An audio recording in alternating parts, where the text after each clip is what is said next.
ईसीसीएल महाप्रबंधक कार्यालय के सामने संयुक्त मोर्चा का धरना, 4 सूत्री मांगों को लेकर प्रदर्शन।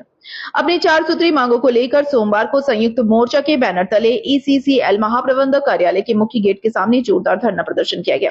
इस दौरान बड़ी संख्या में श्रमिक नेता और समर्थक मौजूद रहे। प्रदर्शनकारियों ने केंद्र सरकार और कोल प्रबंधन के खिलाफ जमकर नारेबाजी की।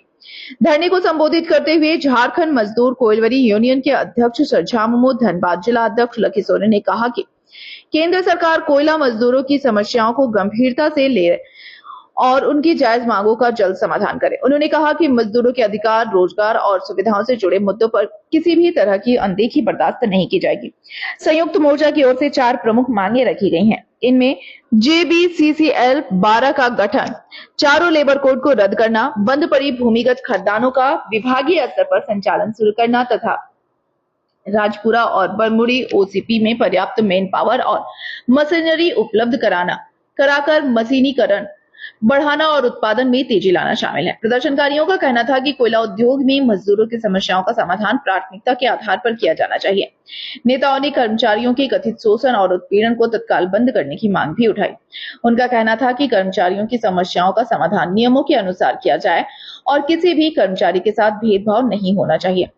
धरने के दौरान श्रमिक नेताओं ने केंद्र सरकार और ईसीएल प्रबंधन को चेतावनी दी कि यदि मांगों पर जल्द सकारात्मक पहल नहीं की गई तो आंदोलन को और तेज किया जाएगा।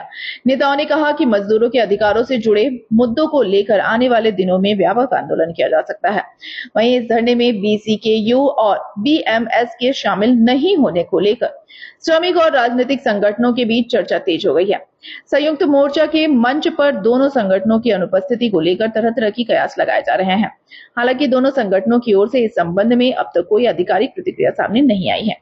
धरने के अंत में नेताओं ने एक बार फिर स्पष्ट किया कि यदि केंद्र सरकार और ईसीएल प्रबंधन ने 4 सूत्री मांगों पर जल्द कार्रवाई नहीं की तो आंदोलन को और व्यापक किया जाएगा। इंडिया के वर्कर को कुछ अधिकार की सीमाएं दी गई है, जो 4 लेबर कोड जो सरकार लाई है उससे इससे खत्म हो जाएगा। हमारा आने वाला दिनों में 4 श्रम कोड से जो हम धरना प्रदर्शन या अपना हक अधिकार जो लेने का है वो मेरा समाप्त हो जाएगा।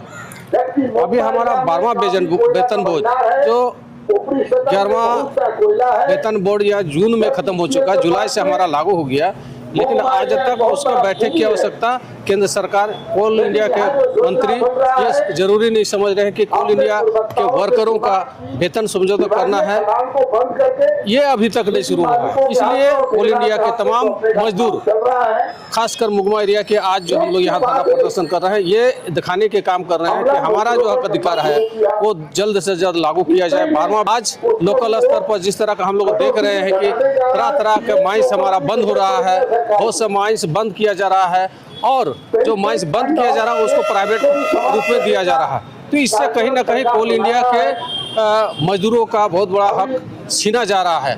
आज संदेश हम केंद्र तक पहुंचाना चाहते हैं कि हमारा 12वां वेतन बोर्ड लागू किया जाए और 4 श्रम कोड जो आपने लागू किया है उसको वापस किया जाए और हमारा जो हक अधिकार है 12वां वेतन में जो लागू होगा उस पर अविलंब विचार किया जाए। C2 ITSU यानी कि ये लोगों के अधीन तमाम छोटे छोटे जो यूनियन है उसके अधीन में रहते हैं और कहीं ना कहीं अपने स्तर से लड़ाई करते हैं, लेकिन मतभेद थोड़ा सा अलग है, लेकिन लड़ाई सबका एक ही है कि मजदूर का हक कैसे हम दिलाएं।